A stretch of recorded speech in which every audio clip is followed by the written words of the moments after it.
आखिरकार वो लड़की यहाँ से कहाँ जा सकती है?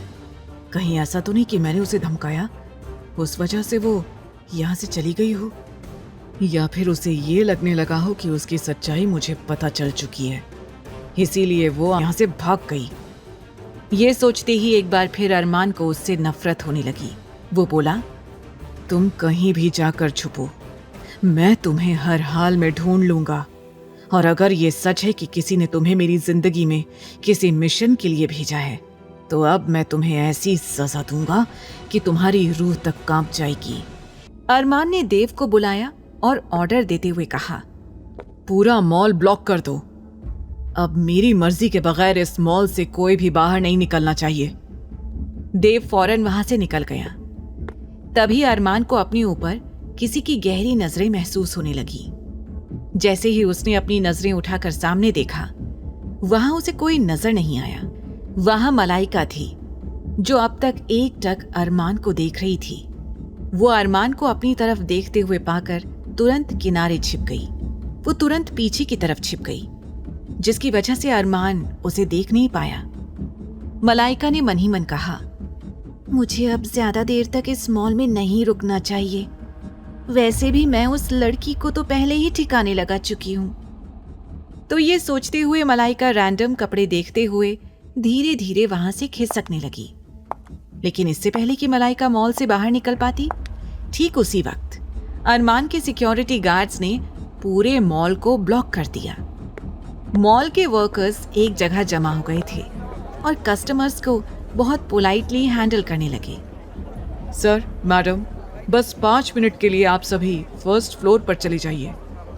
सब एक साथ नीचे हॉल में जमा हो गए और कंफ्यूजन में एक दूसरे को देख रहे थे। आखिर यहाँ चल क्या रहा है? क्यों हमें इस तरह से यहाँ इकट्ठा किया गया है? अरमान के सिक्योरिटी गार्ड्स के पास बंदूकें थी, इसीलिए डर की वजह से कोई कुछ बोल नहीं रहा था।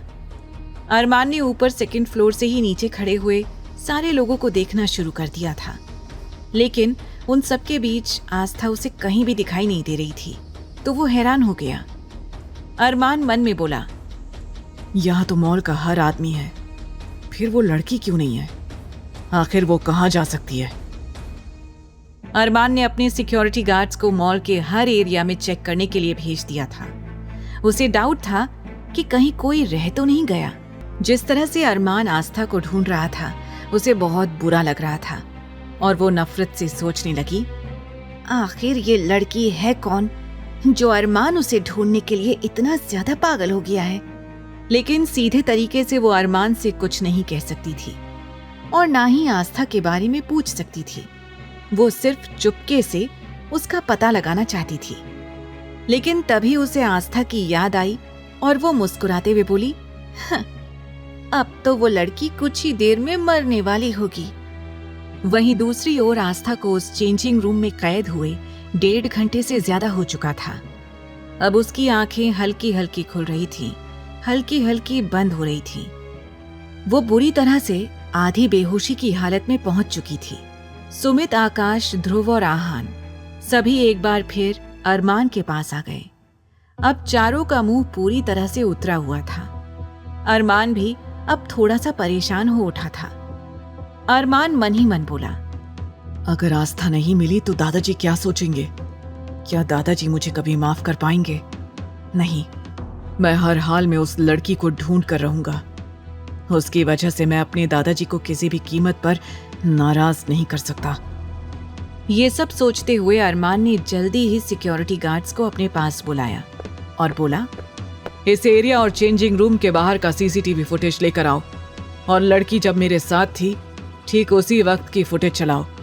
अरमान ने जैसे ही सीसीटीवी फुटेज मंगवाई और उसे देखने का फैसला किया तो सेल्स गर्ल और मलाइका दोनों के होश उड़ गए, क्योंकि वो सेल्स गर्ल पैसों के चक्कर में ये बात भूल चुकी थी कि मॉल के हर एक एरिया में, हर एक कैबिन में सीसीटीवी कैमरे लगे हुए हैं और सेल्स गर्ल आस्था को बंद करते हुए कैमरे में रिकॉर्ड हो गई होगी। तभी उसकी नजर अरमान के गार्ड्स पर पड़ी, जिनके हाथों में बंदूकें थीं। सभी एक से बढ़कर एक हथियार लिए हुए थे।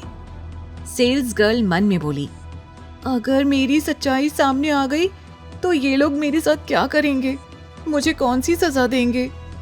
सेल्स गर्ल अंदर तक कांपने लगी थी और उसके चेहरे पर डर साफ नजर आ रहा था। आगे की कहानी जानने के लिए देखें अगला एपिसोड सिर्फ पॉकेट एफएम के YouTube चैनल पर, और तेरे इश्क में के सारे एपिसोड्स को सुनने के लिए डिस्क्रिप्शन में दी लिंक से डाउनलोड करें पॉकेट एफएम ऐप।